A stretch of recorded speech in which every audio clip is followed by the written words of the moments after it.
What's good? What's good, y'all? Welcome back to the Trial and Error podcast. It's Brian and Fearless. We're back to burn for another week.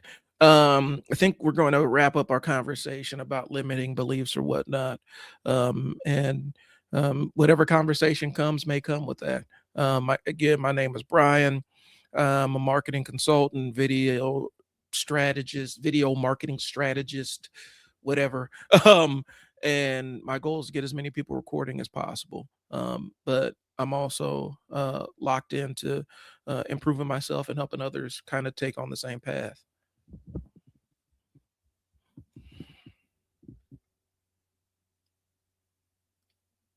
Fearless, I don't think your mic's on.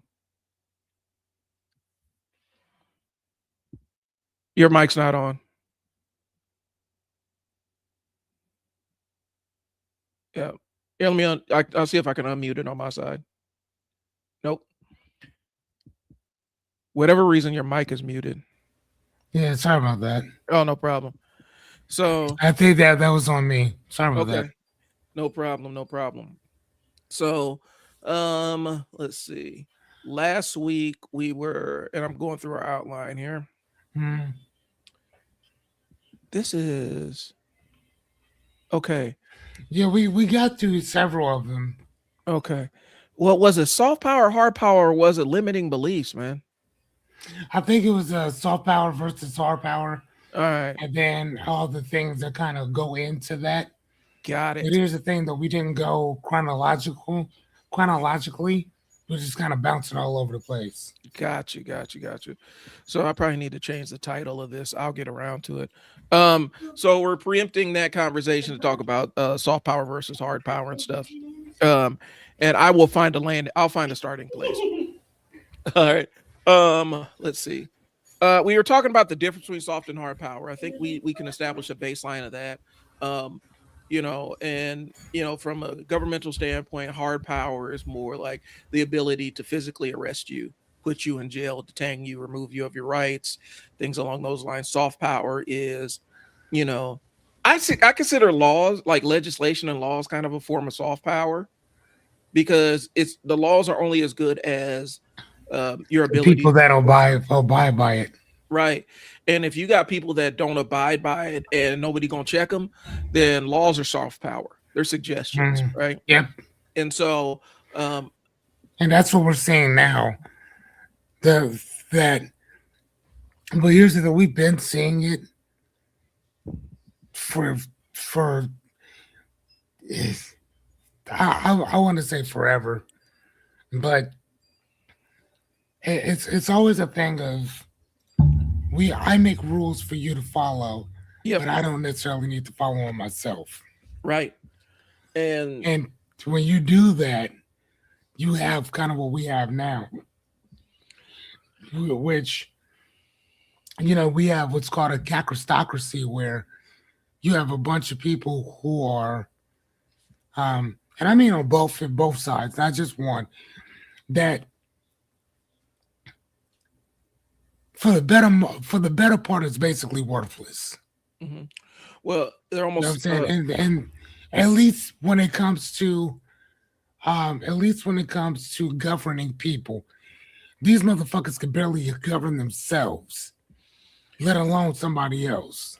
I think you're seeing a combination of the PR machine that politics has turned into, Mm. um, and a form of counterinsurgency where both sides exist to keep the the public from kind of rebelling. And so they kind of give you incremental wins and incremental losses on either side. But um, I see a lot of it as PR and gesturing and posturing. And so they are what we have is a bunch of elected officials that they're not a lot of them, and they're I'm not gonna completely broad brushstroke them because some people are term limited and it doesn't really matter, right? But you have a lot of people that are just campaigning for all they're doing is positioning themselves for the next election. And so every public stance they take or public stances that they don't take benefit them getting back into that seat of power one way or the other. You throw money on top of that. Some are completely motivated by funds, and you have a government that operates completely independently of what actually benefits the people. People are people are governing and legislating in a manner that um, makes that assures that they have access to that power in the future. And so a lot of that is a lot of that is really based on that. Like they're just trying to get back in the seat. There are some that do it for the because of the idea of justice or whatnot. But even then, this the concept of I'm going to change the system from the inside, and you never change the system from the inside Mm, because that's why the system is the system.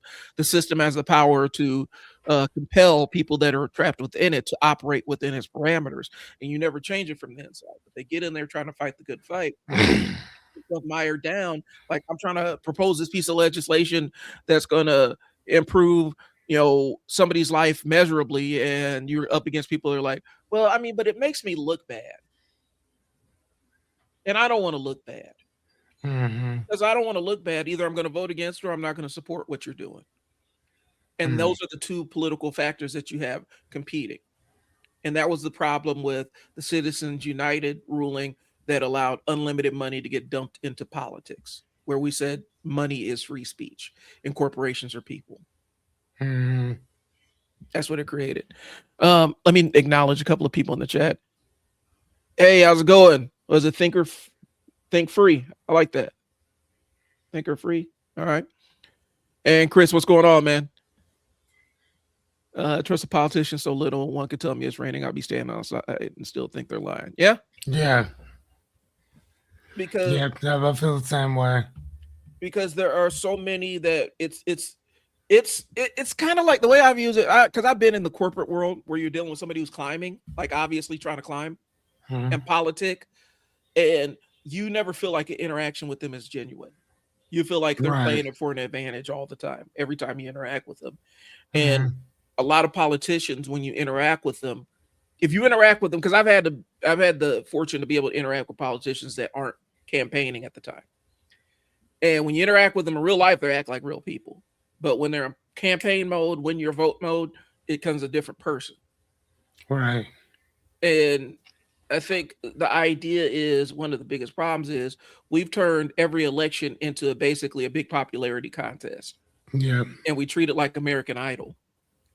And so when you treat your electoral politics and the system that keeps people alive, when you treat it like it's the winner of American Idol, you're going to get unserious people who aren't committed to any real ideas Mm, because all they're trying to do is just hold on to stuff.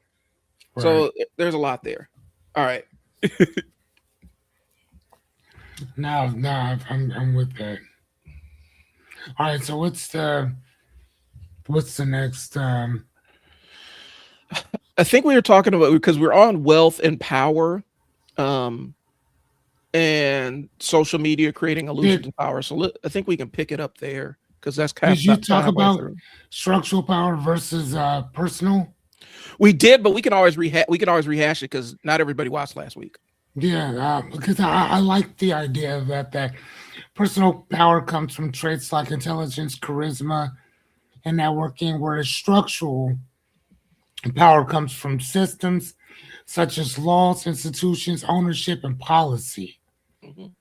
Um, Structural power shapes outcomes before individuals can even act. Um, it doesn't need to be loud, visible, or even explained, whereas personal power can help you navigate systems. And structural power defines the system itself. So the craziest thing about that is that, and again, I use this analogy when I'm playing a video game. Hmm. I love to play football and basketball. Hmm. I As soon as turned the game on, I went into settings. The settings is the system.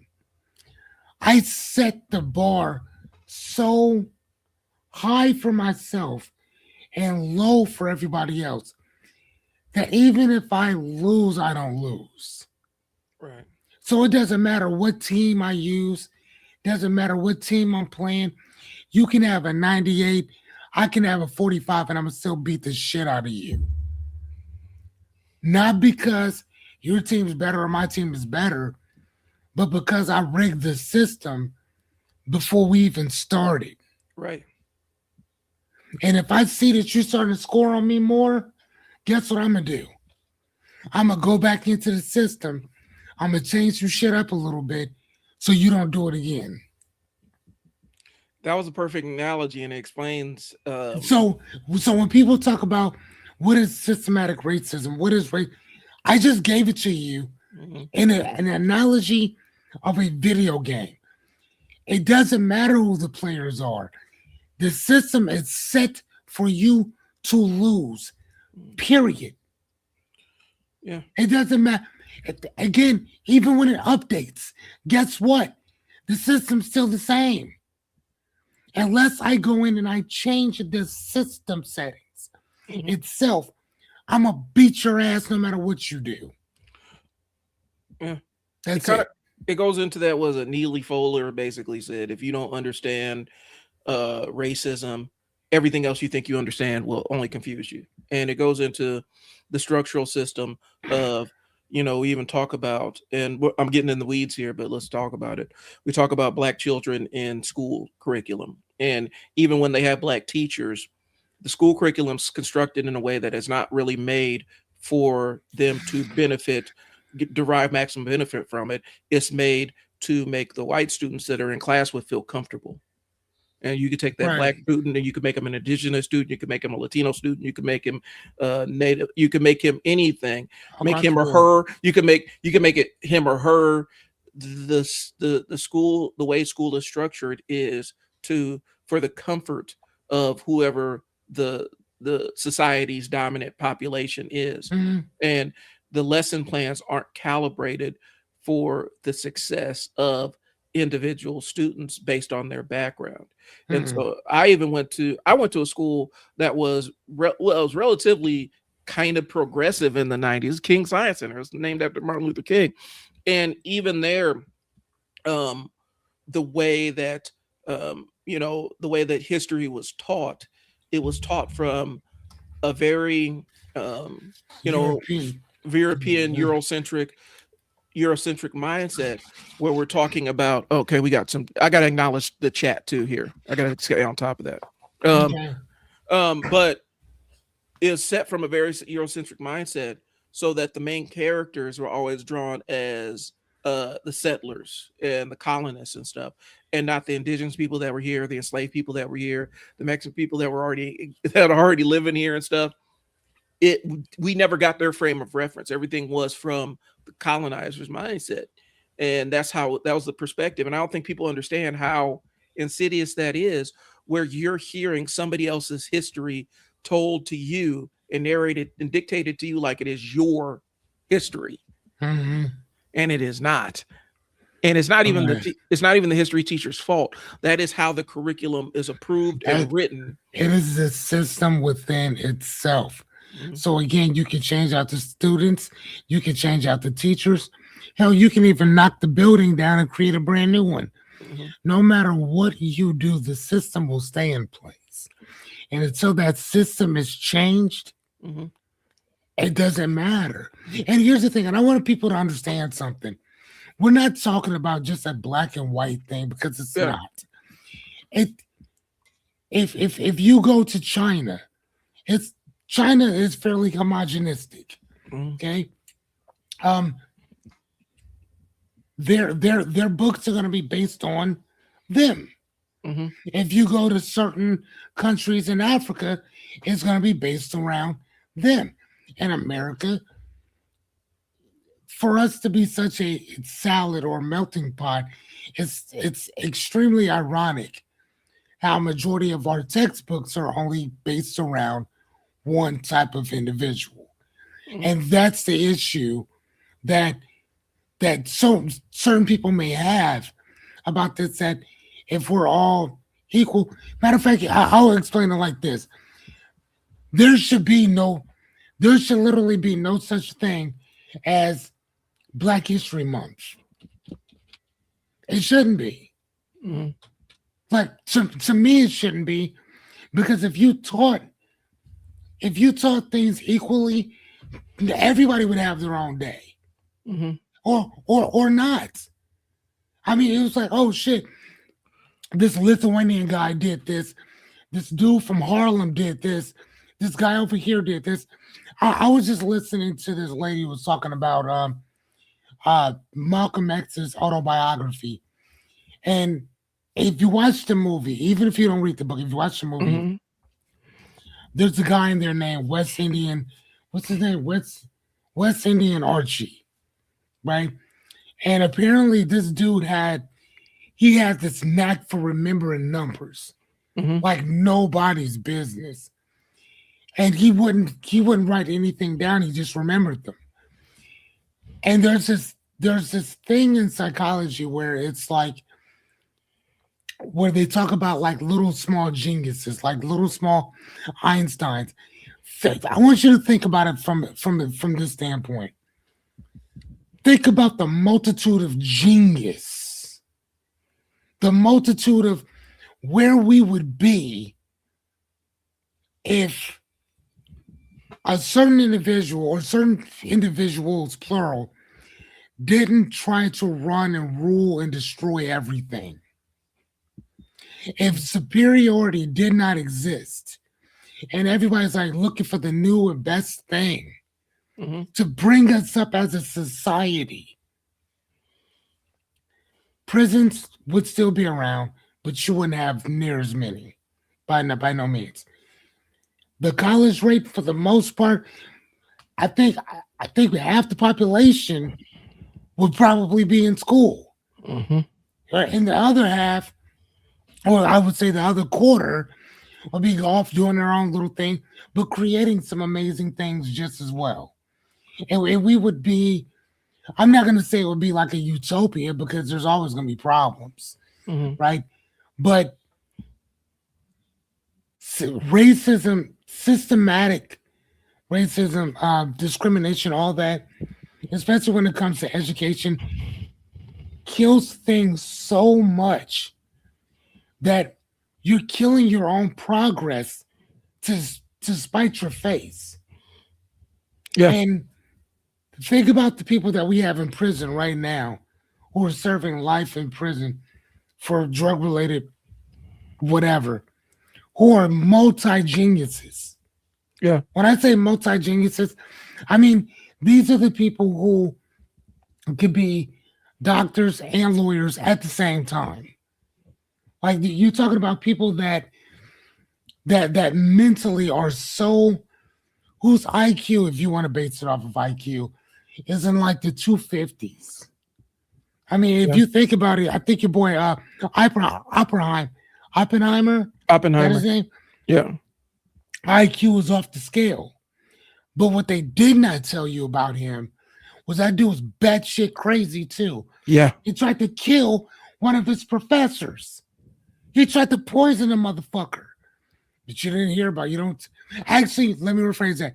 They did mention it in the movie vaguely. They Yep. just kind of brushed it to the side and kept going.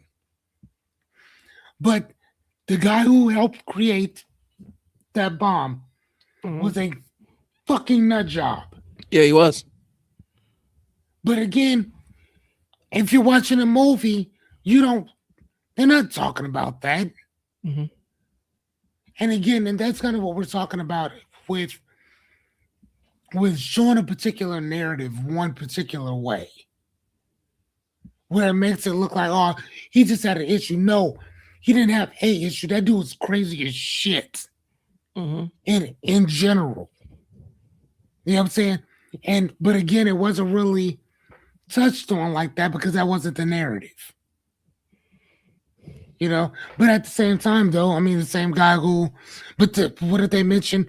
They mentioned the guy that, uh, uh, what's homeboy's Nobel something Nobel, Yeah. the guy, the guy who created the Nobel I can't Peace remember his Prize name though. was also the same guy who created dynamite or whatever. Yeah. So he creates something that kills a bunch of people, and then he creates something that saves a bunch of lives. Is it like Edward or something along those Yeah, lines? or Albert, something like that. Yeah. We can look it up too, or have the audience look it up. Yeah. But it's that juxtaposition that where you're looking for that balance, that give and take. And what happens is I think, especially in education, we don't have a lot of that, especially here in the West. Hmm. It's a very one-sided thing, and they're like, "Well, we don't want our kids um, to feel ashamed of this that, and the other. We don't want them to feel bad of learning about our history, but it's our history. It's our Hmm. history, good, better, and different. I, I ride here too. Right. This is my country as well. Well, you see what I'm scrolling across the bottom. It's a quote that when you were talking, it kind of hit me, and I was looking it up. Carefully planned and executed by people in power. George Scott. History is not happenstance. It is conspiratorial. Okay, I got it. Yeah. And it Carefully planned and executed by people in power. George Carlin. and it's the idea of, my mom growing up and having the history being the happy slave. You know what I'm Right. saying? And her Gregory Hughes says that. eh, Gregory Hughes has a whole thing on that. in 2026 they're still saying that, and we're talking about in the 50s, right? And my mom actually had a teacher that was really transformative in her life who refused to teach them that, and the teacher would teach them black history in the off hours and stuff, just so that they could counterbalance what was the current program in terms of what they were being teaching. Where um and it's crazy we're having the conversation in 2026 that they're still talking about the happy slave thing, which is a weird thing, but that is one of those executed forms of history where if you could teach that, yeah, it wasn't really that bad. I mean, there were good, I've heard people, oh, there were good slave masters. You can be good owning somebody, that's crazy. But it was it that is a spin that exists by somebody in power to keep people not questioning the legacy that led up to this point in history. And I think Mhm. sometimes we end up losing track of the fact that, yeah, history had happened in the past. People say that was 150 years ago, but it led up to where we currently are right now. Mhm. And if you remove that situation, I'm a comic book nerd. You remove that situation from the time stream, you could create an entire different version of the history that we know. Right. And so all of these things stack up and all of these things matter. And when you're only getting one narrow perspective, one Right. person that has the perspective, just like you were saying with Oppenheimer, brought an entire movie. They didn't include the fact that he tried to kill people, right? Like, Yes. And it wasn't just once, it was a couple different times. I watched an entire the cars that built America, and they had Henry Ford on there. Oh, ah, man. And they talked to all the stuff, and they didn't paint him in the most favorable light, but they did leave out a lot of the Nazi stuff, Yeah, I'm right? sure. Yeah, I'm sure they did. They talked about how relentless and how hard of a man he was on everybody that loved him, but they conveniently left out the Nazi stuff. Like we're not going to talk about the Nazi stuff. Right. It's a and it was a We're very not going to discuss that one. it was a very selective way that they presented it, because when we talk about industry and capitalism in this country, Henry Ford is considered a, a idol in that space. Hmm. But we also need to talk about the other side of American capitalism that did support fascism around the world in a global sense And still does. and still does. And It still still and supports communism too.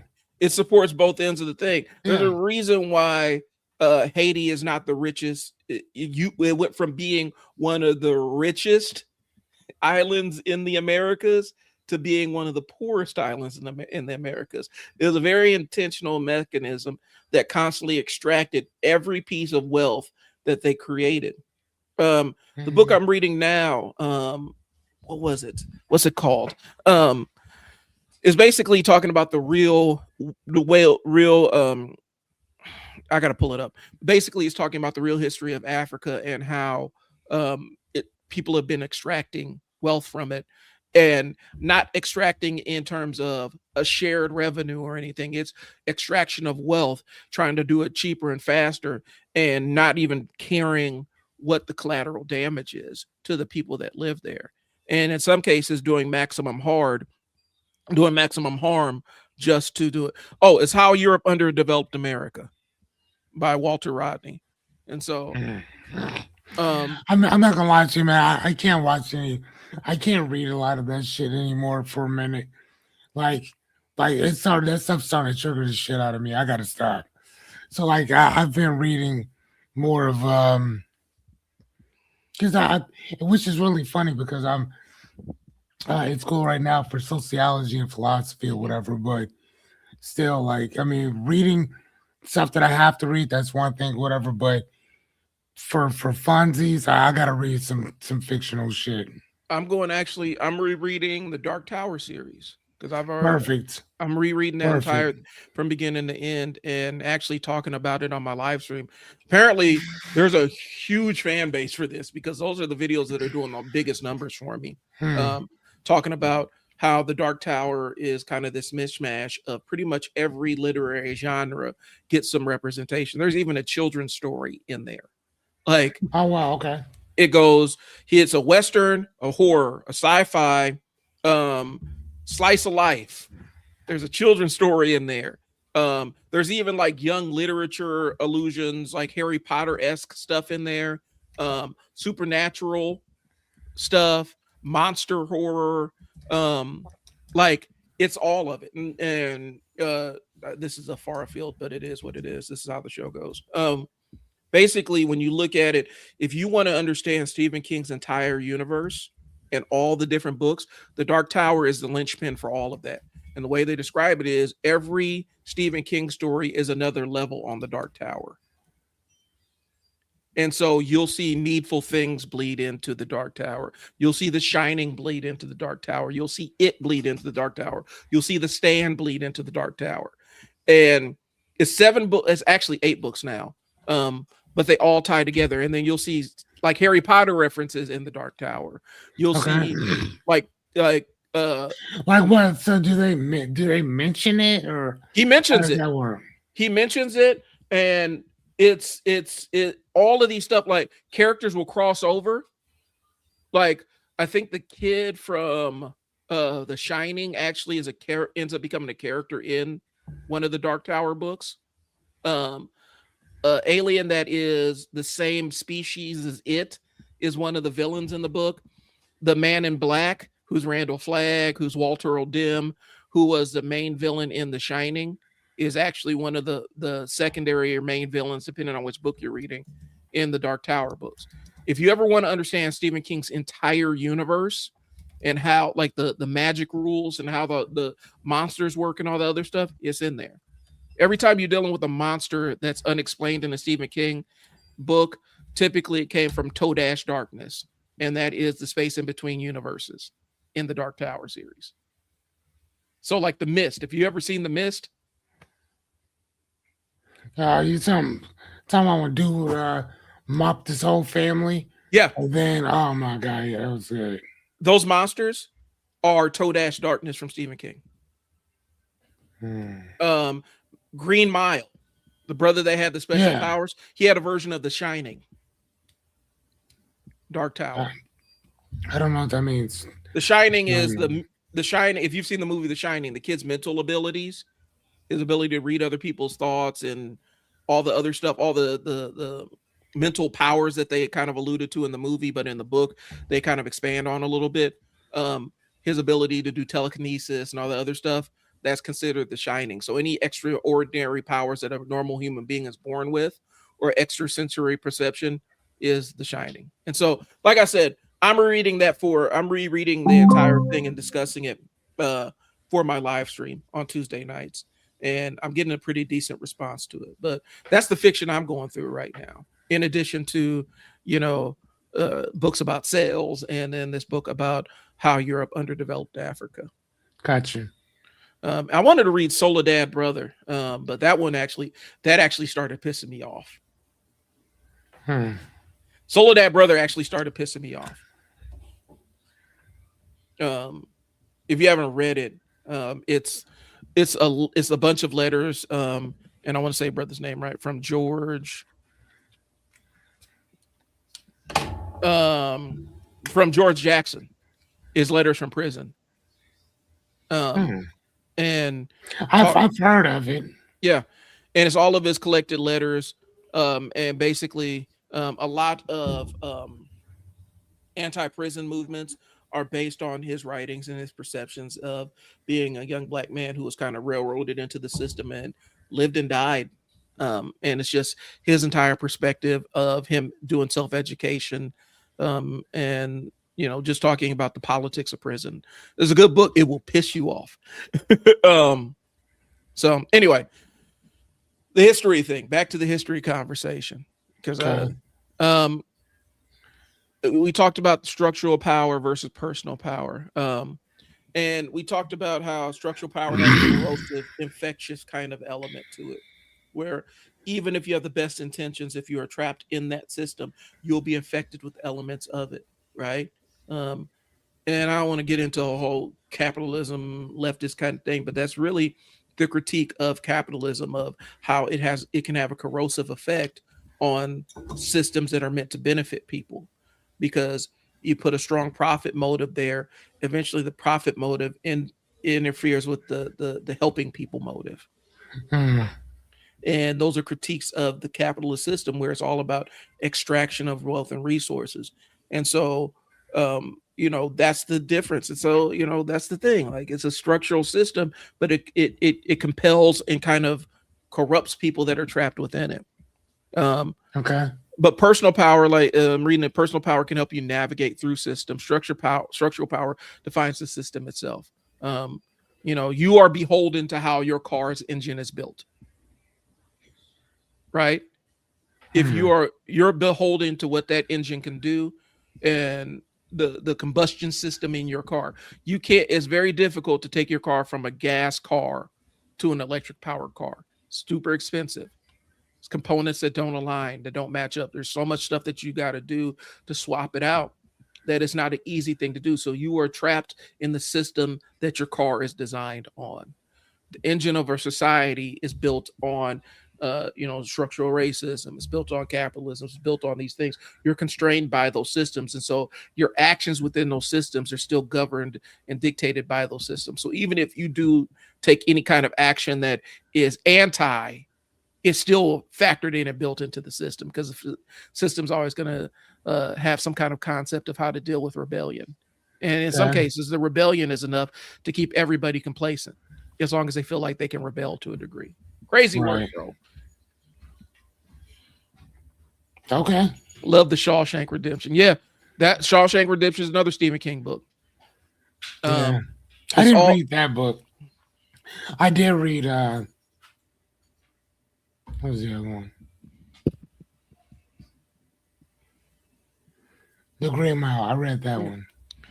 A Green Mile. Another one is Stand By Me. That's a Stephen King book. Is it? The Running Man's a Stephen King book. Um, yeah, that's what. Um, I would love to sit down and talk, even though Stephen King has some problematic shit that goes on with him. I would love to sit down and pick his brain about how he jumps between these different genres, and Yeah. is able to tell cohesive stories in all of them. Hmm. So, all right. So structural power. Um, this next one is people resent symbols, not systems. And it's the concept that people tend to direct their frustration towards visible figures rather Yeah. than invisible systems. And that makes a lot of sense because look at how many people feel a particular way about the Confederate flag. Hmm. You know what I'm saying? I mean, not necessarily the system that created it, but the flag itself. Yeah. You know what I'm saying? It's like, well, like, and then you have other people who double down and say, well, this is heritage, not hate. Hmm. But if a person was born in, let's say a person was born in 1940 in Germany, and they just so happen to grab a swastika and put it in front of their front lawn and wave their flag. You know what I'm saying? Can you still say, well, this is heritage, this isn't hate? Right. Because based on where you lived at that particular time, that would have been the flag that you flew. You see what I'm saying? I see what you're So saying. again, you can say that, well, this isn't what that means, but motherfucker, you know exactly what it means. Well, and here's the thing. So when did the Confederate flag start flying again? Start flying The towards integration, 60s, when they're trying to during integrate the things. 60s, That's when the because they Confederate. didn't use that shit beforehand. Nope, you didn't start seeing the, like, it wasn't like broad based where everybody had was trying to fly Not a at Confederate all. flag. It Not at started all. it started as a rebellion, as a pushback against the concept of integration. That's And what, that's so, why it's called the rebel flag. right. But not only that, though, but here's the thing that bothers me more about that. Black people and people, black people have caught more hell Mhm. under the stars and stripes than we've ever caught under the Confederate battle flag. Yeah. Ever. And sadly enough, again, people are not keeping that same energy with the system that created it. It's just the flag itself. Matter of fact, I'll even take it a step further. If you, matter of fact, here, um, let me find this thing right quick. Give me 1 second Okay. because I want to, and this is gonna kind of go to my point. Um, what are the word? Hold on. What um is the whole song of the Star Spangled Banner? Right. Mhm. So hold on 1 second. Let me find it.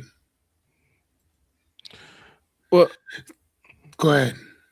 and No, while you're I looking it wanted up, to. Yeah, go ahead. What do you for think? context, for context, um, the original series of the Transformers, we're talking about American and Japanese, lasted longer than the Confederacy. The original run of Transformers, the animated series, we're talking about the American ones that went for 3 seasons, and the extra 2 seasons Japan, lasted longer than the Confederacy. But people are fixated on the Confederacy. But it was a very small segment of time. And it's weird. I guess my thought is it's weird to align with this thing that didn't last really that long. When Yeah. there have been political movements in this country that have been in existence way longer than the Confederacy, the Black Panthers and stuff like that. They outlasted them. Nation of Islam, all these other weird political movements, um, all these other, was it the religious right, radical Republicans, all of these things, all these political movements lasted longer than the Confederacy, but we always are talking about it. And we live in Nebraska, bro. Seeing people in Nebraska fly the Confederate flag is crazy. Like, it's crazy. But people are fixated on that symbol and heritage, not Hmm. hate. But I have a hard time believing that somebody flying the Confederate flag doesn't really, like, they can't conceptualize what this means to somebody else. That's like, you know, I put on my KKK a habit and walk around. It's heritage, not hate, y'all. Well, you know what it means. No, man, it's not like that. Yeah, I'm just yes, it is. It's yeah, exactly like that. and that's what I'm Because saying. again, and again, you weren't born up under that shit. You were born up under one. So Hmm. you know what I'm saying. So again, I mean, that's almost like if we were to have a flag that where, let's say, for 10 years straight, certain people were just wiped off this planet. I mean, in horrible ways. Hmm. And all of a sudden, we start making songs about it. We start playing flying flags about it. And then you go to somebody's house and they just have all kind of memorabilia of this stuff. You would think, damn, dude, like this is how you feel. Hmm. But yet, say when they're doing this, like, no, this is just our hair. No, it's not. That's you weren't around with that. Now, even though your grandparents would have been or whatever, that's their heritage, Hmm. not yours. Technically, if we're gonna say that, well, this is my heritage, then why are you not flying the African flags? Because technically, we're all part of that, and the only people that have been proven that are not a part or don't have that gene that traces you all the way back to Africa is incest. Mhm. And that's a fact. Yeah, like dead ass. So the only way that you have 100% any type of blood in you, 100, is if it was incest. Mhm. I'm in anthropology. I'm telling you. Fact. It's the only way. Everybody can be traced all the way back to Africa, except for people that have been banging their mom and cousins and Mhm. sisters, claiming. Just Uh, saying. well, and I look at it like we do the heritage not hate thing. Like, okay, so let's keep it being. So, my uncle and my mom were both involved with the Panthers. Like, I grew up with Panther memorabilia, literature in my basement, all of the stuff that they did on the underground press kind of stuff. I have all of that stuff in my house. In my mom, it was in my mom's house and stuff. Then is that my heritage? I guess I could wrap myself in that if I wanted to. But it's closer for me. That's closer than somebody who says, "Well, my heritage is the Confederacy," and you live in like Montana. Mm. You know what I'm saying? Yeah, for sure. Because you're talking about generations and generations, generations removed from the thing. And at some point, do we say, well, that was over 100 years ago? Okay, if it's over 100 years ago, then why are you trying to show a connection to that thing? Because there's other things that you would have been more connected with. Yeah, You for know, sure. Yep. you know, your Yeah. family's a little bit dark skinned. Let's talk about great grandma. Let's talk about great grandma and what she would have going on, um, and creeping and stuff. Like you're mixed in. You know what I'm saying? Like Yeah, my that part. my last name comes from the like my family's last name comes from the plantation that we were on in Kentucky. Mm. Like if we're going to have these conversations about heritage and all the other stuff, let's have a real conversation. Let's not just talk about the parts of heritage that make people feel comfortable. So this right here is actually the third stanza. There's actually, I think there's four. Hold on, I think there's 4 or 5. So one, two, three. Yeah. So there's four. There's four stanzas in the Star Spangled Banner, which means there's four. Technically, there's four verses Mm-hmm. or whatever. We only sing the first one. This is actually what the second one is, and where it is banned so violently swore that the havoc of war and the battle's confusion, a home and a country shall leave us no more. Their blood has washed out their foul footsteps, pollution. No refuge could save the hireling and slave from the terror of flight or the gloom of the grave. Mm-hmm. He- y'all hear what he's saying, Yeah. right? And the Star Spangled Banner in triumph doth wave, oh, the land of the free and the home of the brave. So again, I, why just because you cut the rest of it off, it's still based in the same shit. Yeah. So then that's kind of what we're talking about. If I had a whole fucking song that talked about how, matter of fact, how about this? If if "Fuck the Police" was a national anthem, Mm-hmm. how many people would still show up to be cops? If if if our national anthem was a "Fuck the Police," that was a national anthem. How many people would still fucking stand up and put their hand over their fucking hearts for that shit? How many cops would stand up and be like, "Yeah, this, hey man, this is just this is just the way it is. This this is our national song." Ain't nobody gonna stand up and put their fucking hand up on that. Mm-hmm. If Well, if that was our song, right? If if if I if it were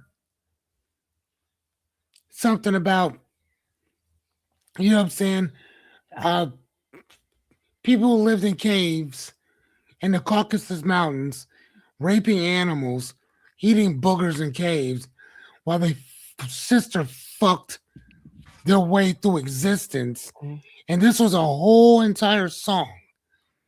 How many people would raise their hand and keep singing it? So again, it's not even this. It's not even the song. It's the system within itself that Mhm. produces this shit. Yeah. And then you expect somebody to stand up and put their hand over their heart and sing this shit. The fuck are you talking about? Well, and the concept, the How ritual about around we it. sing? How about we sing All You Need Is Love? Can we Mhm. sing that? It's a great fucking song. Well, Includes everybody.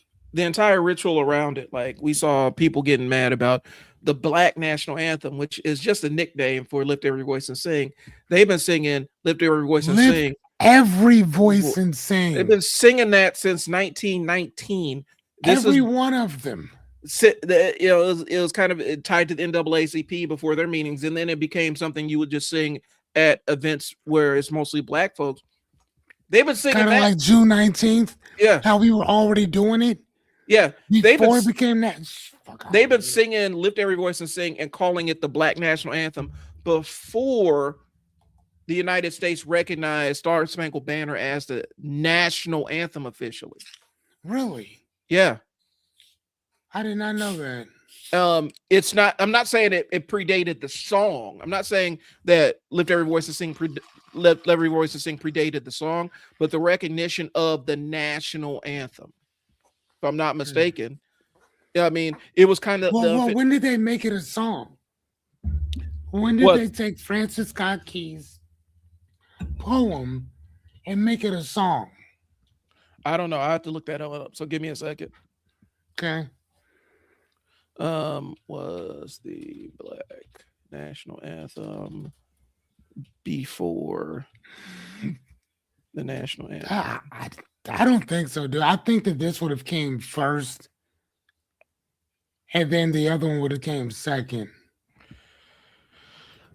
And I'm I'm not. just saying because it sounds way better. Well, I'm saying what I'm saying is, it was a poem written by James Smith in 1919, later set to music, 1917. If I'm Okay, not, right. and so when was um Star Spangled Banner? And I could be wrong. Officially adopted As a as the national anthem, as a national anthem. 1931, What?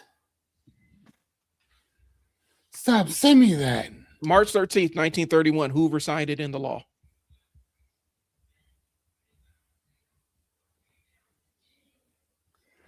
No shit. So lift every voice and sing as the Black national anthem predates the official national anthem, but since the victors are the ones that write the history books, we pretend like, oh, well, you're just doing it in response to 2020. Nah, man, if you ain't been in community with black folks, it's easy to say that. But we've been doing, I remember I went to King Science Center. I remember been to plenty of church things, been to plenty of award ceremonies that were for and produced and started and for black folks. We sing Lift Every Voice and Sing specifically during Black History Month, bro. That's just how it's been. And so again, it's who determines what the history is that's told. Hmm. Who determines what the history is that's communicated? And I'm trying not to do too much stuff in this same browser because that's what ends up slowing me down. I have to pop out StreamYard to a different browser. Um, but yeah, and so the idea, Wow. yeah, So this thing was done. That's insane. and so, but the narrative, when you hear people fighting this, and invariably, like Super Bowl, you're always going to see somebody like, we only have one national anthem. Okay, well, then which one should we go with? The one that was considered the Black national anthem before the national anthem was the official national anthem? How are we doing this? Are you saying that this experience matters less because you aren't experiencing it? because that's really what's being said. So yeah, it's crazy, man. And so people aren't That's necessarily just crazy, dude. they're That's not what. they're not aware of this, man. And I'm not saying one is more important than the other or anything along those As a lines. poem, written as a poem by NAACP James Weldon Johnson in 1899. And And said to, 1919, huh? No, 1919 it says, no, it as says here. I know I'm saying, and as 1919, it was the national NAACP dubbed "Lift Every Voice to Sing" the Negro National Anthem. So in And they 1919, write it. Yeah, yeah. But it was written in 1899 mm-hmm, and set to music by his brother, John, in 1900. It was then 17 years later adopted by the NAACP in 1917 as the Negro National Anthem. That is crazy. What? yeah, I would have I would have never, unless we were talking about it, I wouldn't have known that. yep, Okay, hold on. So let's look at Star Spangled Banner mm-hmm, history.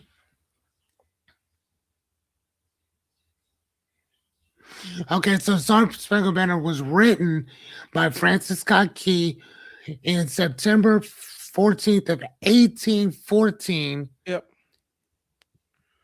Okay, during the War of 1812, mm-hmm, inspired by American flag still flying at dawn. Key wrote the poem, which was later turned into adopted, like you just said, in 1931.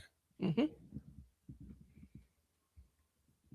So again, y'all had 31 years of knowing about lift every voice and sing mm-hmm. before you adopted this one as like, you know what, this is cool. This is this is some really cool stuff right here. Let's use this. But we'll only sing the first part of it. We'll leave the Mm-hmm. rest of it out. That's crazy.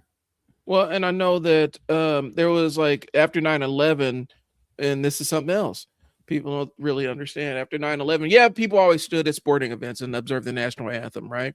But at 9/11, it really became kind of consecrated in the United States that that's what you did, right?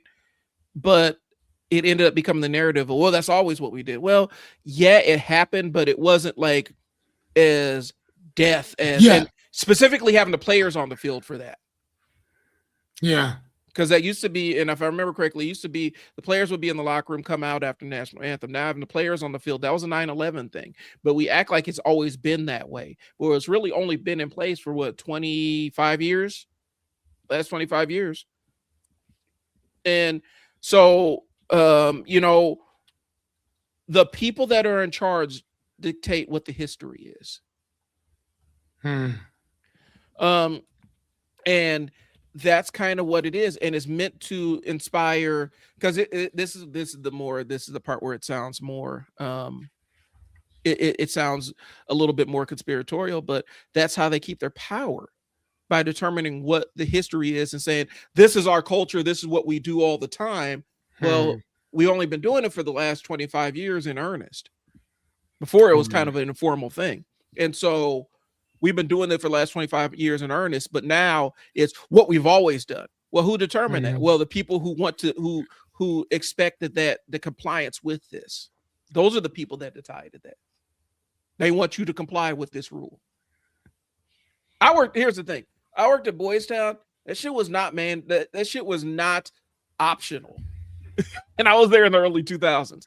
So you stood for the national anthem, and that was it. Yeah, that was And it. and And if then you let's did talk about. and if you didn't, as a staff member, you would get written up or fired. And that's how I rolled. So the people in power determined that. It wasn't the individual people. It was just kind of what we always did. And so I think people, when we look at this stuff and the systems and power, and I'm going to tie this thing in here because it's on my mind. It's been burning a hole through my brain. But and I don't necessarily know how this aligns, but it kind of does. There's an NBA player right now that got himself cut. He got himself waived from the Chicago Bulls because he kind of went on this little mini rampage about why are we observing Pride Month in the NBA, and he went on this rampage about it, and basically the NBA said, you know what, um, the league, the Bulls basically said, you know what, you can go, Mm. and people are mad about it. But here's the thing, um, when they enter, because he was posting on social media and subsequent thing, and as you start seeing him, as he start talking about what it is, you're starting to see somebody that is kind of experiencing a level of, and I know this isn't a formal diagnosis, so don't kill me, therapist, please don't, a form of religious psychosis, where he's sitting there taking the symbolism and the stuff in the scriptures and interpreting it in his own way Mm. as confirmation bias to validate his feelings about why he said what he said. Right. And that's the power of symbols versus the system, because the system determines what symbols people pay attention to. Mm-hmm. And so he's in this religious system of his own making. And I find it more and more with a lot of hyper religious people that are going through levels of religious psychosis where they're taking scripture and making it into things that justify a very bizarre worldview that have no moral consistency between the two things. Mm-hmm. Um, that's what I'm seeing is, and at the end of the day, look at it like this: if they're tied to a church or not, are they going to give more money? Are those people inclined to give more money? Yeah, Right. if you can wrap yourself firmly in that worldview where you've taken the symbology and and given a bunch of meaning to parables that may not attach to you or whatnot, and you force them into having meaning, you're easier to get money out of. You're easier to control whatever church he goes to. You know what I'm Mm-hmm. saying? That's the seeds of that, and that's where it started. But people are mad about it, and it's like the league can say, "Hey, bro, chill on all that, man. We ain't trying to deal with smoke from that crowd." And LGBTQ people watch NBA too, so you're risking alienating another audience. But I'm talking about the power of the symbols that have him talking like that, and how much the Bible is used as like this ironclad interpretation for a lot of people. And really, it's just a shield for their own belief system and their own belief structure. They're just using scripture to validate what they believe Right. anyway, their deepest hell beliefs. And so they could take some of the ambiguity because, Fearless, you've read the Bible, I've read the Bible, and I've read it as a person reading the Bible, right? Mm-hmm. There are parts of it that are very, very ambiguous. And people assign meaning to those super ambiguous passages out the Bible. And then they use it to rationalize some pretty awful shit. You know what I'm saying? I've Yep. seen people do some really, like, this is a side. I've seen some people do some very vile shit and then hop on Facebook talking about, well, only God can judge me. Right. Mm-hmm. Only God can judge you. Did something that was obviously vile and you jumped on here to defend it because saying that. And so it's a slippery slope. And that's what I'm saying. The difference, the use, the way the system uses symbology to get people roped in. Sorry, that was a tangent. No, But I'm honestly starting to believe that some of these people don't believe in God whatsoever, or they probably understand that there's something that there's no God to fear. yeah, That they understand something that we don't, or something that we lost the understanding of. uh-huh, And I think that that's the reason why a lot of these individuals or these entities or these governments or these agencies operate the way that they do, because they know that so many of us are God fearing this and the other, but these motherfuckers, they don't fear God like that at all. So Yeah. so either A, they don't believe in God, or B, they understand something that we don't. And because they understand that, they're able to do all this shit knowing that ain't nobody gonna do nothing because we're God fearing people.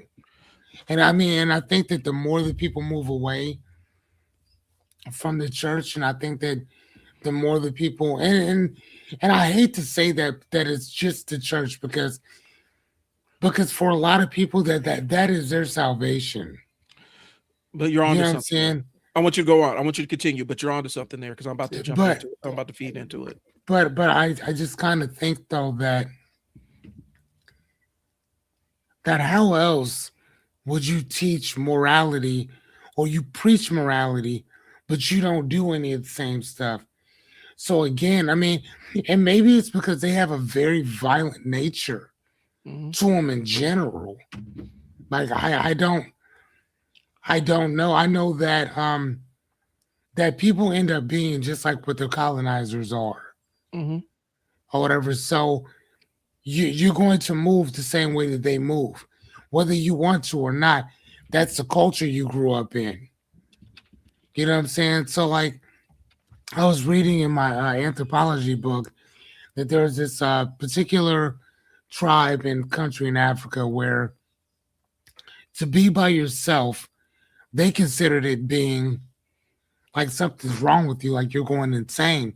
Hmm. So like when the volunteers would come and then they would go off by themselves to kind of be alone, somebody in the tribe would go back and go follow them. Hmm. But it'd be like two or three people come and follow everywhere they went. Somebody from the tribe would go with them. Here in our country, in our civilization, in our culture, we love to spend time by ourselves. But in their culture, they, you know what I'm saying, like they don't see it that way. They look at that as you have a mental problem Hmm. because they don't understand why somebody would want to be alone. They don't get that. Just like the concept of going on vacation. Why would you go on vacation away from your friends and family? They don't understand that why would you need to take a vacation from your life? Yeah. They don't they don't get that. So again, man, like there's certain and I think that these individuals are doing evil shit because, like I said, either A, they're just inherently violent in general. Yeah. B, they don't believe in God or consequence or any of that shit. Or the third thing is that they know something that we don't. So I'll jump in here. So the thing that ties these together, and I mentioned it before on this show, is the concept of palogenic ultranationalism. I posted the video link to Innuendo Studios. He did an entire video about white fascism, and he has an entire section about that. I posted it in the private chat, Fearless. When you get a chance, check it out. But the concept of palogenic ultranationalism is this: it uses nationalism, concept of nationalism, patriotism, or whatnot, and it tethers it to religion in a way where the concept is coined by Roger Griffin. It's a theory defining fascism as a combination of extreme nationalism and palogenesis, which is national rebirth. It posits that Mm. fascism is a mystic revolutionary ideology aiming to regenerate a nation perceived as being in terminal decline, creating a new, pure society, often through violence and totalitarianism. And so the idea of the national rebirth, the country's going downhill. When we have our purge, when we have our moment, when we have the cleansing fire, when we go through our sacrament, whatever we're doing, whenever we experience that, after that point, all the collateral damage will be worth it because we'll have a brand new reborn country. Right now, it's once we get rid of all these immigrants that are befoulling and soiling our country through their mere presence, once we get rid of them, then we're going to have a national rebirth, and the country will return to its once great nature. That's palogenesis, right? And so it's the concept of it comes from Greek. It refers to rebirth or create or recreation. Hmm. And so, and then the ultranationalism parts come from um, elevation, extreme nationalism that elevates one state or one people above all others, frequently xenophobic and fixated on national unity and greatness. And I will say in this country that default is whiteness, where white is kind of the default and what is normal. That's where the nationalism is tied. So Christian nationalism and white nationalism are cousins. Hmm. They're incestuous cousins, because they fuck everything up. Um, and so but these two things are tied. They're tethered together. So the religious fervor of the extreme the extremely hyper religious person that uses the scripture to justify every awful demonic horrible thing that they do and the people that they harm is also tied to a country that uses um, its culture and history and its position of always being on the right side as an excuse to rationalize and justify every piece of harm that they do to everybody else. And so when you start getting into somebody saying, pounding the table, you're taking away my God given, and Inyo Studio talks about this. You're taking away my God given right to do blah, blah, blah, blah, blah, blah, blah. And it's a bunch of vacuous, nonsensical things that are intangible and are not real.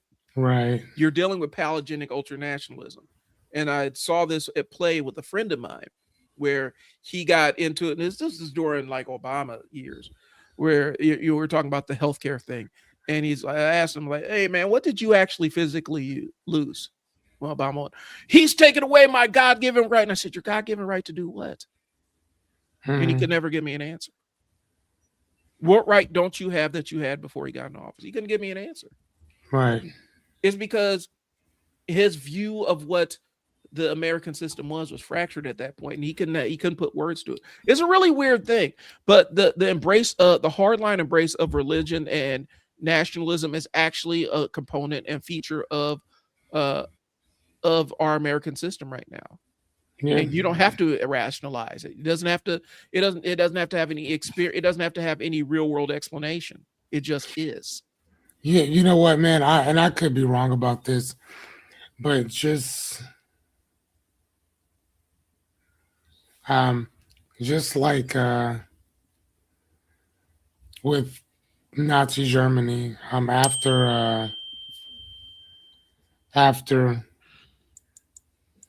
homeboy left and or did what he did to himself. Mhm. There was a bunch of Hitlers, like Yep. last name wise in uh in the world and also in New York. There was a bunch of them. After World War II, you couldn't find a goddamn one. Hmm. I I'm not gonna lie to you. I feel the same exact thing with this Trump thing. Hmm. Like people are going to try to get away from that dude as much as possible because of all the shit that's gonna come down.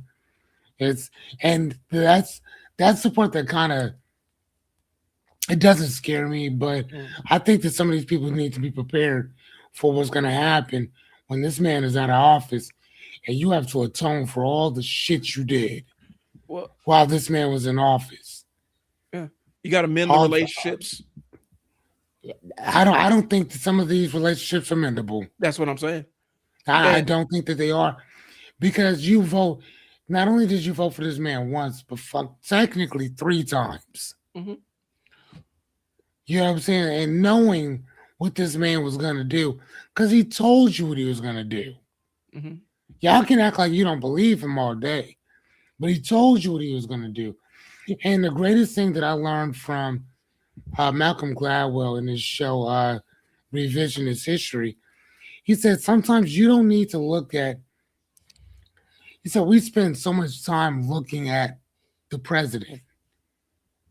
He said mhm. what you have to do is you have to look at the people that he surrounds himself with. Yeah, They are the ones that are going to be in his ear. Yeah, They're the people that you need to worry about. The president, if you get the right people around, then for the most part they're going to toe that line. But for it's the most part, if you find people that are worse than you, the havoc that people can reap that they can wreak on people is unconscionable, and that's what you have right now. mhm. It's a mixture of zealotry and yes men. Some people fervently believe in some of the most extreme aspects of this, and others are just there for the power. And that's why I do believe that there's a level of cult of personality that surrounds him. And I think that they're trying to find ways to continue it on. But once he is not with us anymore, I believe the cult of personality crumbles and they're not going to be able to find anybody that is that uh, it's two ends of it. Who is that polarizing but that empty of a vessel. Does that make sense? So, Polarizing um, yet empty of a vessel where he's not really married to any specific ideology except the one that is going to win the interaction at the time. so JD Vance Mhm. is second in command, or whatever. Some people feel that he's being built specifically for that. Uh-huh. That if anything happens to Trump while he's in office, or whatever, JD Vance will take over and kind of toe the line on exactly what his Yeah. predecessor has done for. And I was watching John Oliver because he was talking. He just had a think about him about a week or so ago. So I Yeah. was reading. I was in the middle of reading JD Vance's book, Hillbilly Elegy, Where he pretends to be a poor person. I read that. I and read that one a long time ago.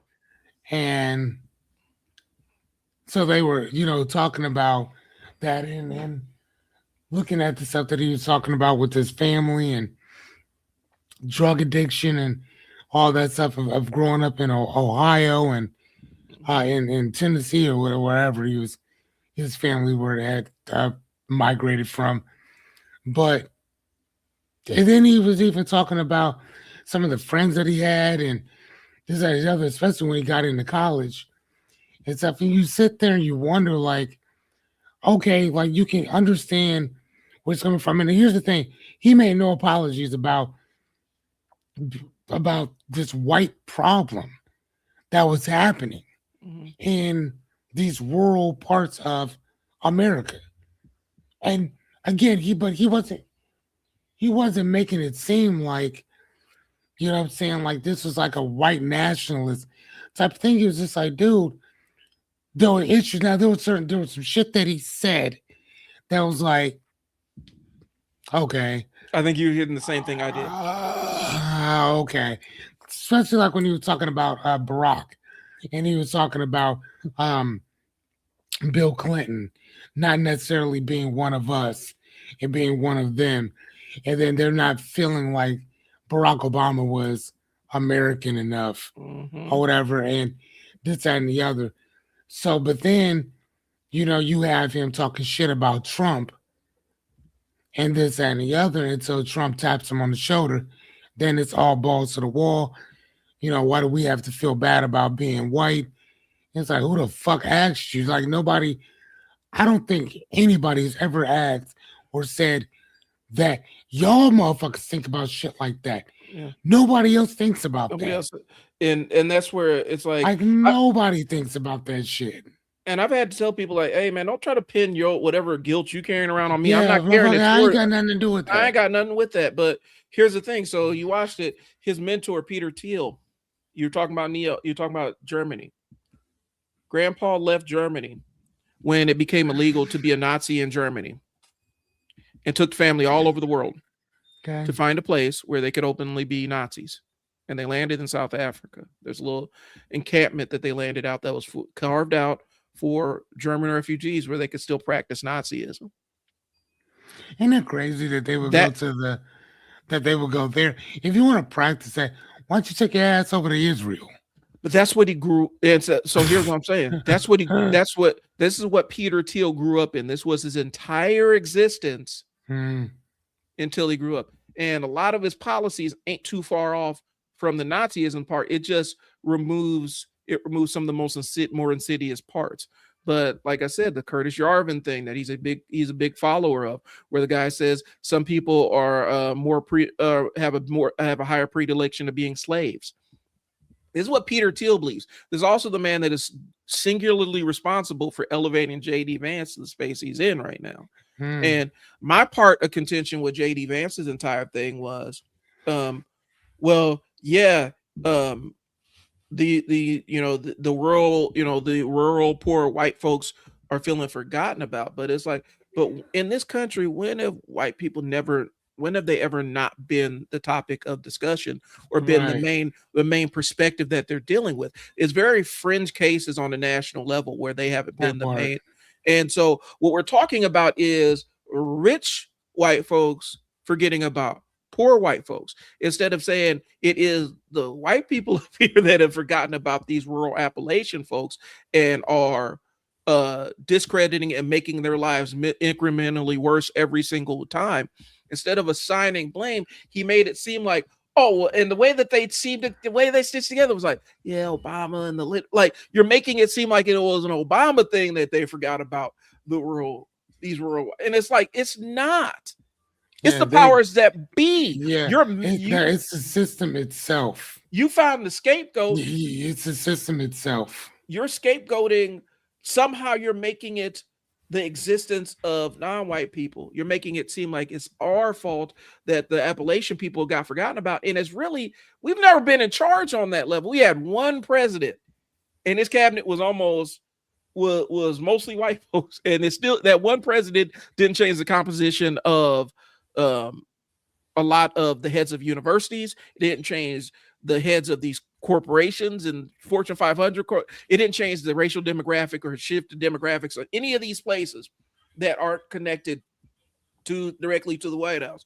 So you're almost taking this thing where these Appalachian people have been forgotten about and misused and abused and um, victimized by this Hmm. system, and you're outsourcing it to somebody else. And that was my issue with him. Is like you're making it seem like it's external, and one of the people that is giving you the most money is also one of the people that is causing harm, you know, as a byproduct by the policies they enact and the people that they endorse and the money they put into politics. They are creating this system that Yeah. makes those people in Appalachia suffer. But you're outsourcing it. You're not tying it to the people that it really belongs to, because he needs money from those people. Hmm. Yep. Yep. So That was I my thing mean, about it. I yeah. I mean, but he didn't really go that really like he did, but he really didn't. Yeah. I mean, you know what I'm saying? Like even his record in the military was kind of Bleh. like this is what you did. It was he's an Like unremarkable dude like that's put that's like been this is what you like what? I ain't gonna lie to you when you were talking about because he went to the military first and then went to college afterwards, and I was honestly thinking like, damn, dude, like this dude was probably a SEAL or some shit, and mhm, this that, and the other. It's like, nah, this is regular. And he even talks about it in the beginning of his book that yeah, I mean I haven't done anything mhm, that's really worth writing about. I'm just a fucking white dude from such and such that mhm. what I, what? Oh, okay, yeah, I'll do that. It's the But you know what I mean? Like that's kind of what I saw. So it's kind of the fake everyman kind of thing, because I guess for me, the way that they kind of rolled him out there, and I don't know, I think this is probably the narrative that they're going to go with when it's time for him to start ramping up for election season, right? They're going to say he's an everyman who overcame all the odds, right? And oh he yeah, I'm sure. he overcame extreme poverty and blah blah blah. There's a lot of people that don't have a stable family member that they can go to when their mom is on drugs and strung out and everything. Correct. Which And he had his grandmother. that's one, but I'm not even going down that path 100%. What I No, will get it? what I will say is this. If you're saying that if people think that he represents every man, not every single person can come into college and find a multi billionaire who's willing to dump unlimited amounts of money into you to raise you up through the political system.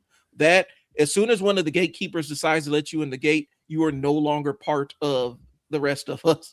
And to be in that, to sit in that seat and speak to people that will never have the same level of access, and I'm talking about white folks. They these white folks look just like him, but they'll never have the same level of access No, to never, to the never. conversations that move the needle, and to pretend like you are one of them. That's what the trick is going to be.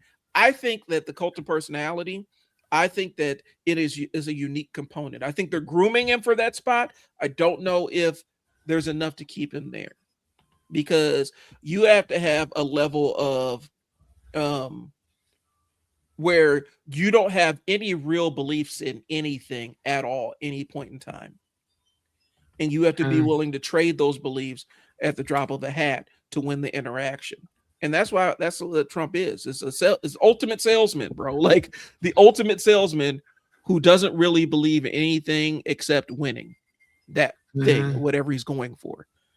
I don't know if we're going to be able to duplicate that. I don't think once that head is gone, I think we're going to see a lot of infighting and disarray, because we're already seeing it right now. And that's kind of his management style, is getting all your underlings to compete and fight for your attention. I worked under that kind of environment. Um, I didn't, I ended up leaving that kind of environment. But having Mhm. all your underlings fight and combat, because once if they're fighting against each other, they're all trying to curry favor with you. Right. So I don't know, man. I think it's an interesting take, and I almost feel like that's an entire episode in and of itself, because I think we'll end up getting some pretty inflammatory comments on that one. I'm being honest with you, I think people are gonna feel some kind of way about the entire JD Vance thing, Why? and the Trump thing, because I think it touches on it touches on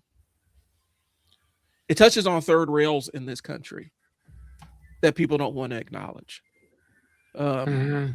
the fact that I'll say it, that the fact that poor folks, white folks, poor white folks in Appalachia are still white folks in Appalachia. Their life isn't harder because they're white. Life is harder because they're poor and living in Appalachia. Correct. Yep. Whereas a poor black person who's living in Appalachia, because there are poor black people that have to live in Appalachia, um, their life is hard because they're poor and because they're a black person living in Appalachia. All right. And if JD Vance would have never, there wouldn't have never been no JD Vance if JD Vance was JD Jones or JD Green or JD. Yeah. You know what I'm saying? There would have never been no JD Vance if he was it. Surely not no vice president. Not a vice president, JD Vance. Peter Thiel wouldn't piss on him to put him out on Yeah, he was on no. fire if he was in college as a black kid from Appalachia who made it in and went to the military and went to college. Even if he was Republican aligned, even if he was MAGA aligned, even if he was right wing and seemed like the perfect vessel, he would have never received that money. He would have Right. never received that backing on that end of it. So there is a layer of, yeah, he had it because of the background too, and they're able to Mhm. monetize that. But I remember that Hillbilly Elegy book, and there are parts of it like, okay, this makes sense, but then there are parts of it where you're like, eh, that's a little bit of rate. There's just a little sprinkle of that. If you're listening to what I'm talking about, viewers may not get this, but you read something, you're like, there's just a little bit, like a sprinkling, like you can taste it, like garlic in the background, like notes of garlic in the background, a little bit of racism, like just a little bit, just a smidge, just a sconce of the racial element to it. Does that make sense? Like Mhm. it's not enough to make you say, "Man, this tastes like shitty, dirty racism." Just a Right. seasoning element in the background to give it that little bit of flavor. And I think for me, that's what turned me off of a lot of that book, because you could just get it will just tiptoeing around the edge of that, the fringes of that. And I think the last piece I'll throw in there, and then we can move on because I'm rambling. Um, it's interesting watching JD. He's going to have he has these kids that are biracial. It's Say going to be what? he has biracial kids, right? Like his wife is India, but she's Indian, but Yeah, she comes from the higher up caste system where that part. India's That caste part. system. And for those that are That part. watching, if you've never experienced colorism and don't understand how this works, the Indian caste system will not make any sense to you. But if you've experienced No. colorism, especially as a black person or a Latino person, there are layers and levels to this. There's going to be I, specific. I'll I'll explain it like this. Yeah. Bloods and Crips are predominantly black. Mhm. Um, they may all look a little bit different, but they're all, for the most part, usually African American. Mhm. The only thing that separates them is neighborhood. That is it. And the colors that they wear. But today, everybody wears everything for the most part, right? Mhm. The caste system in India is like Bloods and Crips. Yep. Everybody looks the same. It's just based on where somebody's from, and that's all that is. And There's nothing more to it. blood sections of sects of bloods will feud with other bloods. Crips will feud with That's, other Crips, yep, and so, they war but with each other. But looking in, from the outside looking in, you'd have no idea why they're beefing with each other. Because at first you'll think that maybe it's just the color. So if everybody wore green or black, then they'd be beefing over neighborhoods. mhm, I once told a dude that one day what's going to happen is that Crips are going to start doing something else. You can't have a whole city full of Crips without without them being enemies with each other, and eventually somebody's going to start wearing red mhm, to differentiate themselves from everybody else. So in like LA, you may have Crips and Bloods, but now you have the Hoovers, which they've been predominantly a Crip set mhm, since like the 70s. Well, there's only, out of like, let's say there's like 10 different Hoover different sets. So 107, mhm, five dudes, 5'7", whatever, right? Now it's it's only one, which I think is five dudes. It's the only Crip set out of Hoover now. Everybody else is now criminals. mhm, So they don't say cuz anymore. They do not consider themselves Crips whatsoever. So they don't like being cuz, they don't like being blood. They're criminals mhm, in general. And they don't even wear blue, they wear orange. So again, you wouldn't know any of this stuff unless you're like into the culture of it. So, and that's kind of how it is in India with their whole caste system. and Same shit. it's going to be interesting to see what happens how as his kids get older if they ever decide to enter politics how they're going to be perceived and embraced because they're not going to be able to use a lot of the privilege that he used to get to his political position. They may be able to use some of his connections, but there's aspects of it that will be shut off to them. But I'll go back to this and add a little bit further on. If you really want to be confused by colorism, look at the Dominican Republic and Haiti. um, because you can have a Dominican talking about I know Black Poppy, and then grandma looks like Esther Roll, Florida Evans. Grandma looks like my grandma, looks like my cousin's grandma, Mm, but they'll sit there and tell you I know Black, and it's like because in the Dominican Republic they were having a very difficult time because there were Black Dominicans that were getting forcibly removed and deported to Haiti. There was a time a couple years ago where that was happening, and it doesn't make sense unless you have direct experience with how colorism actually works. So it is what it is. But watching, like I said, JD Vance's wife was in that specific cast that is on the upper end of society. The kids, are biracial, so they represent the upper end of that society. But just because they represent the upper end of that specific cultural context or constraint within the Indian community, they're also white. They're not going to be able to derive some of the benefits. It's going to be interesting to see how his kids are embraced and perceived if they ever decide to go to politics. But I don't know if JD Vance is going to carry the movement off, bro. Just because I don't know if he's empty enough as a person to do it. I know that sounds crazy, but when I look at Trump and shit like that, I see a person driven by a pure, was it id? What was the Sigmund Freud's different layers of personality? Somebody who's driven by just desire. They're motivated 100% by desire, motivated 100% by pleasure. You know what I'm saying? Mm-hmm. And I see him as kind of that. Gotcha. And I think people have cast who they want him to be. They project who they imagine him to be upon him, and he'll live that. He'll be that. He'll be whatever you want him to be. Does that make sense?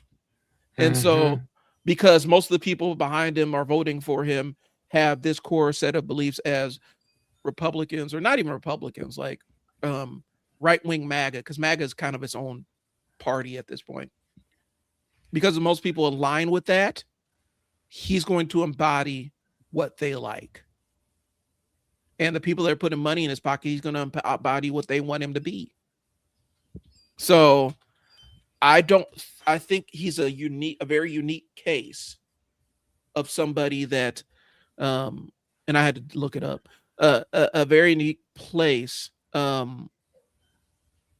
think he occupies a unique space. I don't think you're going to see anybody be able to take that movement and just step into it and be this amorphous thing that people just project their will upon and project Mm-hmm. how they want to view him. Just Right. like you see him like, oh man, he's a masculine, manly man. Masculine, manly man. I mean, but he also wears an adult diaper and he flinches all the time and he's ducked every bit of conflict and stuff. Like he avoided the draft. He did all this other stuff. But he's a masculine, manly man. He's never worked a blue collar job. He never worked with his hands at any point in his life. He's been rich his entire life. All the aspects that you would attribute to a self-made man and a masculine person, and in this society that we consider a hard-working man, he doesn't have any of those. He has a golden Right. toilet on his airplane. You see what I'm saying? But Mm-hmm. people want him to be that, so they project that onto him. And he's not the first president that people have done that with. People did that with Obama too. People did it with Clinton. People did it with all the Bushes, Reagan, all of them. But he's a kind of a unique cult of personality. That's all I got on that, Fearless. I'm dominating here. Let me go ahead and jump back to Nah, you good, man. um Okay. what do you think about social media creating illusions of power? I feel like we discussed this one. Well, okay. Which one? Social media creating illusions of power. Do we have anything to add on to that piece of it? Hold on one sec. I'm looking at it now. Sorry. Because the other one is why real power stays quiet. I think that's the one we didn't get to. Okay, yeah, let's touch on that and then we can kind of start wrapping some stuff up, man. I feel Yeah. that. So most devs said real power don't power trip. And I think that's a real thing. I think Yeah, uh, no, re- for sure. You don't have to. real power is not audacious. It doesn't seek the spotlight. It just knows it controls the spotlight. Real power is controlling where the spotlight is shined. The fake power is the one that's chasing to be in front, that's running to be in front of it all the time. Mm-hmm. And like you said, and you can expand on it, operates through systems and not necessarily performance. Um, I think the systems create the performance, if that makes sense. Okay. I think the system dictates how you perform. It dictates how you perform regardless of where you are. And so you can't perform in a way that the system does not allow for. Gotcha. That's just my take. Um, and so it's embedded in policy decisions, ownership structures, regulatory frameworks, which is a big one. I think we're not going to have enough time to get into how regulations have shaped the world we're in, and institutional control. um, No. and loud displays of power are often performative, and quiet power is often decisive, because quiet power doesn't need to negotiate with anybody. It just says, "This is the way shit is, and that's how it's going to be." Right. Um, and that kind of, I would say that kind of power can be intoxicating. Mm-hmm. You know, I look at some of these dictators in these other countries or whatnot, where yeah, they have elections, but the elections are really just kind of window dressing. Like, yeah, we're gonna put this dude's gonna win. We don't really care. That person has a seat of power that they don't have to loudly announce. They just occupy the space. Right. So, what are your takes on that? No, I mean, dude, I 100% agree. Okay. Like, Um, I do. I mean, there's not really much that you can. At least I don't think that there's really much you can do with it one way or the other, man. okay. I mean, at least I don't think so. Yeah. Yeah, let's ask our viewers. What do y'all think? Yeah. Let's throw in. What do y'all think about how power presents itself, and um, the difference between that loud power and that quiet power? Um, and this is the thing that we do need to talk about, because Fearless and I have discussed it, and I've seen people, they've mentioned it, but they're never quite articulate in how this works. It's always framed as, I've seen the meme online where it's the black dude wearing a Black Panther shirt and then the white dude wearing the Confederate flag shirt, and they're like, if we all work together, we can, beat the system and stuff. And it's like, eh, that's a sloppy. To me, that's a sloppy way to put it. Massively, like, yeah, because one's a terrorist organization, Right. and the other one was trying to actually help out everybody. Yeah. Like we, like there's nothing that hey, who's the what the white dude have on? He had like on the Confederate flag and all the other stuff, all the There, symbolizing. there's nothing that there's nothing that they've done that has helped everybody, where everybody's benefited from it. Mm-hmm. So again, I think that you have to look at it from, to me, that standpoint. Mm-hmm. You know what I'm saying? The Black Panther parties, as short-lived as they were, created some shit that we still use to this day Public health be- clinics, feeding because of kids. what they did Yeah. then. Show me something that happened. Show me a piece of legislation. Show me some shit that y'all did that benefited everybody.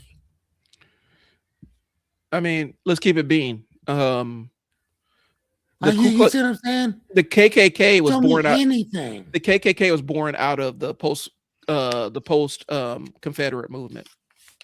Like that was a direct descendant, direct lineage of the Confederate movement was the KKK.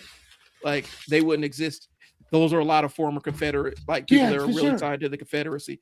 And Yeah. so the idea that you can compare those two things has always been egregious to me. Like I said, the Black Panthers did breakfast and lunch programs for kids, health clinics, free health clinics, and all that other stuff. Those are Black Panther things, endeavors. Right. When has the Confederacy ever built anything along those lines to benefit the That's all I'm people? saying. That's all I'm saying. What have you ever done that's helped to everybody? Mm-hmm. I mean, those free clinics help blacks and whites. Yeah. And it helped everybody. Yeah. The free shit, those free breakfast meals, those free meals in general, Mm-hmm. happen for everybody. Everybody. They open it up for everybody. So show me what you guys have done where everybody's benefiting. I had You some can't. I had some dude fighting me to the ground on this. It's like the Panthers never did that. They absolutely did. The And fuck, yes, they did. it's like you have taken this weird idea of what Even you think history is, even and ambulances. Motherfucker, you think y'all created that? No. Y'all would never show up uh, to people's neighborhoods. Yep. Fuck out of here. There's an entire thread about old school white New York firefighters talking about how they were having nightmares because they wouldn't rescue people. They wouldn't rescue kids in black neighborhoods. Nope. And one was literally talking about how he had nightmares of hearing a baby scream and being burned alive because Yeah. because the department refused to rescue the black citizens in a burning apartment. It was crazy work. On So on some shit that they're paying taxes for. right.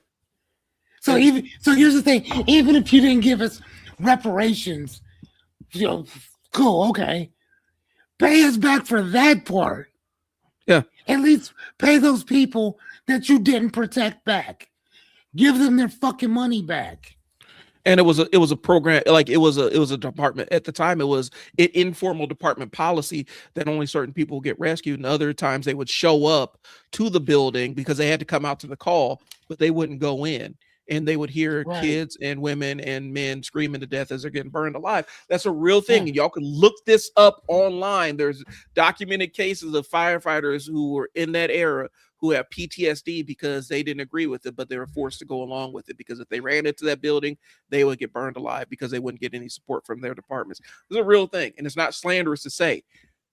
It's sickening, y'all, and it will disturb you and it will haunt you, but it's a real thing. Yes. So it's very sickening. So misunderstanding power creates grievance, right? And so when people misunderstand power, they interpret outcomes as personal attacks.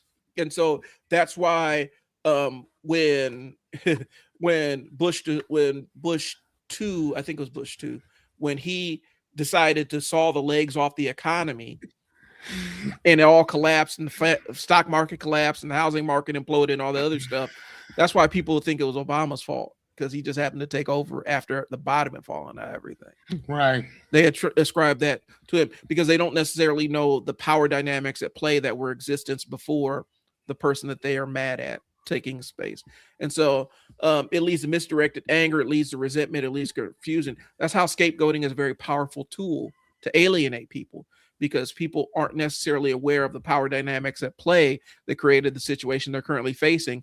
And Right. since they don't really know how these things interface with one another, they just make up whatever, they just find whatever's convenient and believe that. Right. And that's how grievance politics works, by creating a situation, by power creating a situation that people can't necessarily explain and then saying, well, the reason why things are the way that they are is because of that person over there Mm-hmm. and not because of the legislation I created. I put the legislation in place that is actively destroying your life. But since you don't really know that covertly, you don't necessarily have the access to the logs and the who what lobbyists paid me and stuff like that, because you don't have direct access to knowledge to know that. All I got to do is point at that group of people over there and say it's their fault that you experience in the thing that I signed into law. Right. And that's how it goes. All right. Mental personal effects of misreading power. People compare themselves to visible success and assume it reflects real power. It don't. You can operate power in a bubble in a specific context where you're very powerful, but once you escape that context, your power goes away.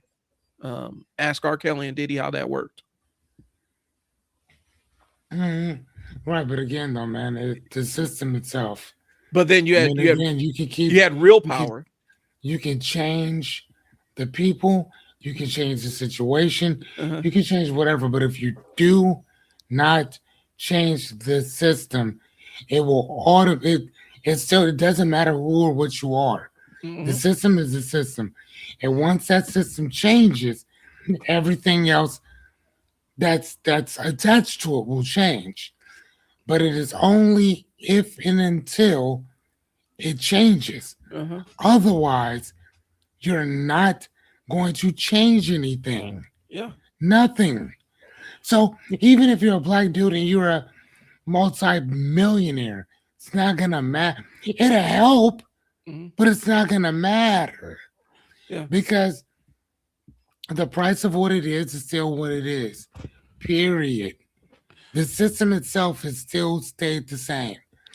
And it's going to wash anything or anyone that is that is at the status quo for the most part. It's going to keep it status quo. Mhm. Why? I mean, it's almost like if there was a book that taught you the specifics of how to succeed in life in general, right?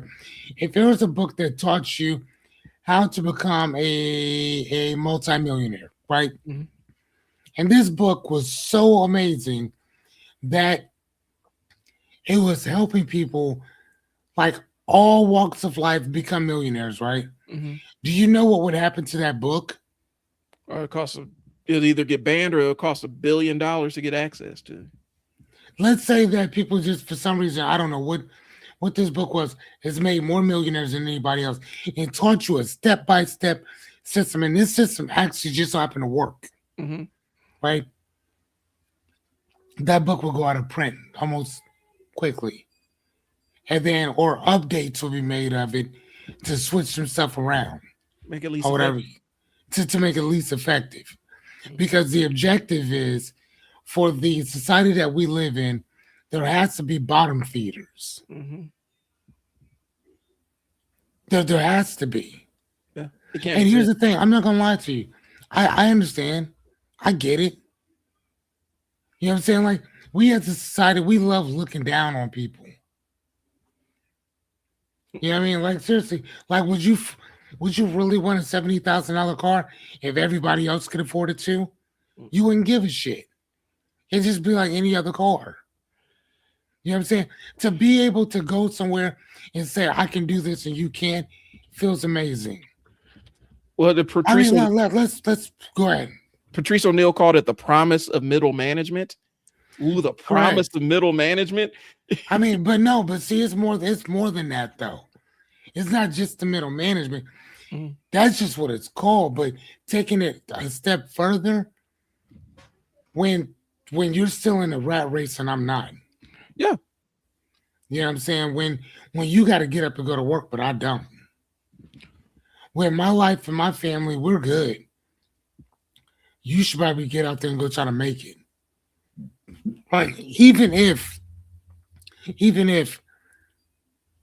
my life was designed and given to me, Mhm. it kind of makes a person feel like, well, just get out there and go, do whatever you need to do. But yours wasn't get you didn't get out there and go do that yourself. It was nepotized. It was somebody passed on and gave you a hell of a head start. Uh-huh. Well, You know what I'm saying? So to sit there and act like you know what I'm saying, like you have everything to do with that, let's not do that. Don't do well, that. and the context he was kind of using it in was the promise of being better than this person is enough to take your eye off of how bad you're being shafted by the people above you. That part. And so that's the promise of middle management. I get to look down and micromanage these people. I don't care what y'all do over up here Mm, above me, and you're putting me through all the blues. As long as I got somebody to look down on, because that's the middle manager's role. You are caught in between two worlds. You're caught in between the workforce and upper management, and both hate you. Neither right. one of them I like mean, you. you're basically like the overseer of a plantation. Yeah, and that's kind of what it is. And so that's that problem. And I think you onto something with that, man. I do think that as long as we have somebody looked on our noses that we will detach from the things that are actually crushing us underneath. And I think that leads to that misreading of who's actually in charge and who actually has the power, because as long as you can get some group of people to look down on this other group of people, you don't care how much they're going in your pockets. It does go back to the JD Vance and Appalachia thing, because there are people in Appalachia that would not trade they wouldn't trade their lot, they wouldn't trade their existence if they had to be a middle class black person. Now which that's great. And again, that's only here in this country. But then You know what I'm saying? But at the same time, though, I wouldn't want to be one of them either. no, well, and I the mean, thing, just so I could sit around and complain about what the fuck I don't got and who took it from me and All that shit, bunch of pussy ass whiners. And the thing about it is the entire thing I talked about with Diddy and R. Kelly, and Epstein. Now, if you talk about the differential power and access, you're talking about somebody who was. You have people that had individual personal power that they amassed through their own systems, and then you had somebody who was actually institutional power, where he could call, and he did this, where he can call, the local district attorney and say, "Hey, back them off of me. Yeah, Remove this person from this case." You wouldn't want a person like me to go down because he had the backing of all the entire infrastructure of all these intelligence agencies and stuff. That's real power. The man was running one of the largest multinational human trafficking rings. And I'm not saying since slavery, but it was large and it was in modern history. And he got house arrest. Diddy's still in jail. R. Kelly's still in jail, where they need to be. I'm not even saying that, but again, though, I mean, he got work release with and house arrest. right, but I mean, at the same time, though, they don't need to be in jail for what they did. That wasn't jail worthy. R. Kelly was. He was a pedophile. R. Kelly wasn't a pedophile. R. Kelly like fucking young girls, but they were still legal. He's not in jail for that though. Yeah. He's in jail for some other shit. I think for me, but he's not in jail for pedophilia. I'm not, and so I know that I'm coming in as a biased person. No, so am I. Yeah, I'm with you on that. Mm-hmm. Like off top, all I'm saying is that like it's funny as shit. I mean, even what's homeboy's name? Oh my god, what is that other dude's name? I forgot his name. I mean, if we're talking about morality, yes, I 100% agree. Like, dude's doing some weird ass shit. Well, but at the same time, if it was that fucking bad, his ass would have been in jail when he was fucking on Aaliyah. We should have been in jail, and that's what I'm saying. You know what I'm saying? He would have been in jail then, and he wasn't that fucking wealthy. Yeah, my solution. Not at that point, he wasn't. He wasn't wealthy, but he had a ton of influence in Chicago. I talked to people that were at contemporaries around there. Right, in Chicago, state, not fed, not federal, but he had not fed. But say, but if they don't fuck with you, if they don't like you, if they dropped it, Fed would have picked that up, and ran with it. And that's why I'm saying his power is contextual.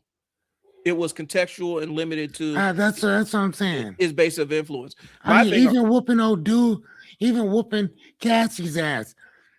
I just saying, morally, yeah, that shit was horrible as fuck. But they had people come to the house to go fuck on them. Yeah. And that's what he got charged with. Like, what? So that basically means that if I go across state lines, so that means if I have an Uber bring a chick from Council Bluffs to Omaha, because that's two different states, technically that's prostitution. That's what is that? What is that called? Interstate trafficking, and that's really interstate trafficking. So I mean, you know what I'm saying? Like, the fuck are you talking about? Yeah, I guess. But instead, you can fly to an undisclosed island, bust nuts and fucking 5-year-olds, and then be president of the United States.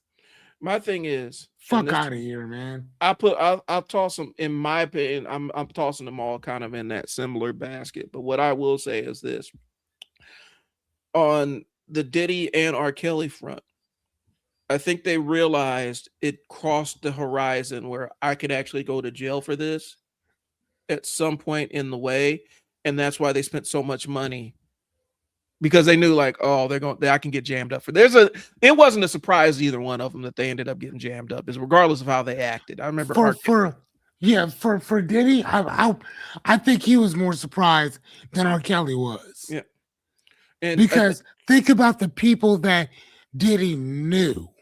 Yeah, and probably filmed. But that's what I'm doing saying. Shit. He had contextual power. He didn't have enough influence over them to impact whether they pursued charges on him. where Epstein does. And that's the thing. And that's the power differential. Epstein could do things that neither one of them creeps could ever imagine, could even fathom to do. Right. He can get away with stuff, and that's the power differential, and that is the misdirected power, y'all tripping over this end of it, but you're not seeing where the real power lies. And so Mm, that's where the conversations come in. So all right, Fearless, I know we've been on 2 hours, and Ms. Anya is probably chomping at the bit to get on hers, cheers. so let's go ahead. um Guys, if you guys got any comments or anything, drop go ahead and comment on the videos. We're gonna start seeing this. I got a bunch of episodes I'm actually working on upload to Spotify, and so you're gonna start seeing these pop up on your Spotify feed, and by extension iTunes and all the other stuff. So be on the lookout for that, for the show in those formats. I do appreciate y'all. Thanks for tuning in. And explain if you got any like power differentials you guys want us to talk about in the future. Go ahead and drop them in the comments and tag us in it. Again, this has been Brian with the Trial and Error podcast. Fearless too. Fearless. We'll talk to you guys later. Peace.